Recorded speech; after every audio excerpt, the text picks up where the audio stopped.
encore une de vos formules, là. Non, non. Bah, Paul, qu'est-ce que tu fais ici? T'es tout seul? Où est Pierre? Il est parti hier matin sans dire un mot, je le cherche. Parti, parti. Oui, parti. Vous savez pas où il se trouve? Moi, je peux rien dire. C'est triste pour toi.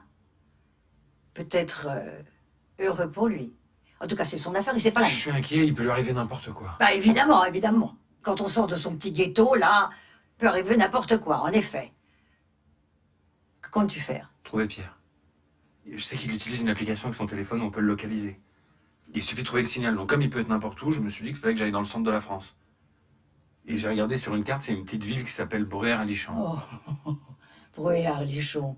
Mais c'est grotesque. Tu sais, moi, je ne donne jamais de conseils, Mais mais écoute, débrouille-toi. Débrouille-toi comme tu veux, tu m'emmerdes. j'ai dit que je vous en supplie. On ne compte pas après les gens. C'est dégradant pour eux, humiliant pour soi. Voilà.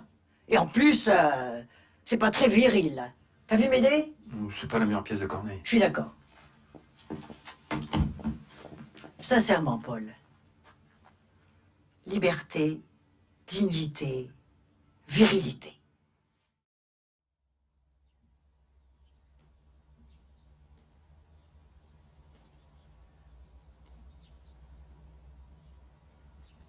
Je ne vous dérange pas, ma tante? Mais non, pas du tout. Je suis dans ma loge. Racine. Ah non, Corneille, m'aider. Mais une dernière fois, hein, et ensuite, je raccroche. Je ne supporte plus les metteurs en scène. Ce sont des parasites. Je vous ai entendu, Judith. Des imbéciles qui s'imaginent que les plus grands génies ont besoin de leurs petites trouvailles pour briller. Pierre, écoute-moi. Je sais pourquoi tu m'appelles. Les premiers jours, la liberté est délicieuse, délicieusement fraîche. Chaque instant est un matin. On s'enivre de sentir l'air du vaste monde sur le visage.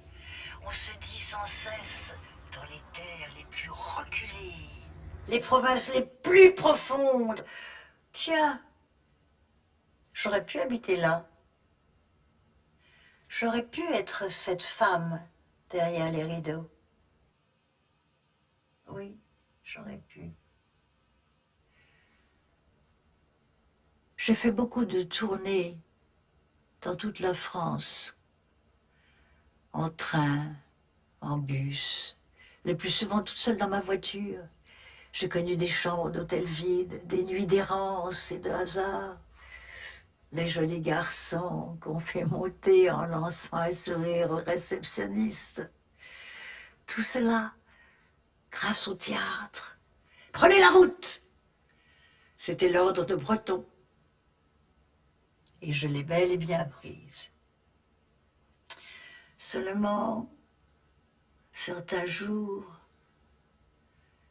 le ciel est blanchâtre. La lumière laiteuse écrase tout. Et ce qui semblait profus, les routes, la France, le monde, la vie même, apparaît soudainement vide. Et parce qu'on n'a plus d'attache, ni de foyer, plus de filet de sécurité, le sol se dérobe, mais l'on tombe. Voilà très exactement pourquoi tu m'appelles, Pierre. Alors écoute, moi je ne donne jamais d'avis, ni de conseils, mais ne dis rien, pas de seul mot. Respire profondément et prends la deuxième à gauche, puis la troisième à gauche, puis la première à droite. Ensuite, laisse-toi guider par le hasard. Surtout regarde bien, car c'est la dernière fois. Ce point de la réalité, ce carrefour, le soleil, les ombres, l'asphalte, l'herbe, les briques, le feuillage, les façades, les fenêtres. Tu ne les verras plus.